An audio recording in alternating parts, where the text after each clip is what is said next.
Այսօր Ազատության հրապարակը համախմբել էր բոլոր այն մարդկանց, ովքեր մտահոգ են Ռաֆի Հովհաննիսյանի ճակատագրով։ Ուժերի գերլարումով Ժառանգության հիմնադիրը մոտեցավ բարձրախոսին եւ 15 րոպեանոց ելույթ ունեցավ, որում իր մտահոգությունները ներկայացրեց երկրում տիրող իրավիճակի վերաբերյալ եւ տեղեկացրեց, որ պայքարը միայն իրենով չի սահմանափակվում եւ այսօր չի ավարտվում։ Թեև ինքը լսելով մեր հայրենակիցների, բժիշկների հորդորները, նաեւ հաշվի առնելով, որ պարտք ունի երեխաների նկատմամբ, դադարեցնում է հացադուլը։ Ազատության զոհի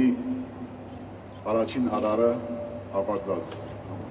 Ավարտվել է մեր պայքարի առաջին փուլը, սակայն այն շարունակվում է եւ մենք կրկին հրապարակ եւ այլ ամբիոններ կվերադառնանք, որպեսզի գնահատական տանք հանրապետությունում ստեղծված իրավիճակին, իշխանությունների գործունեությանն ու ընդդիմության ներսում առկա իրավիճակին, հայտարարեց Ժառանգության հիմնադիրը։ Նա շնորհակալություն հայտնեց բարոյական աջակցության համար, ապա քահանան կարդաց հայր մեր տերունական աղոթքը օրհնելով հացադուլի դադարեցման որոշումը եւ մեկ օրհնված հաց բաժանվեց ժողովրդին։ Ռաֆի Հովհաննիսյանի հայտարարությունից եւ տեր հոր աղոթքից հետո հավաքվածներին ողջունեց Կարին երաժշտական համույթը։ Իդեպ Ազատության հրապարակում Ռաֆի Հովհաննիսյանի ձայնը խլացնում էր հարակից միջոցառումը, որը կազմակերպել էր Երևանի քաղաքապետարանը։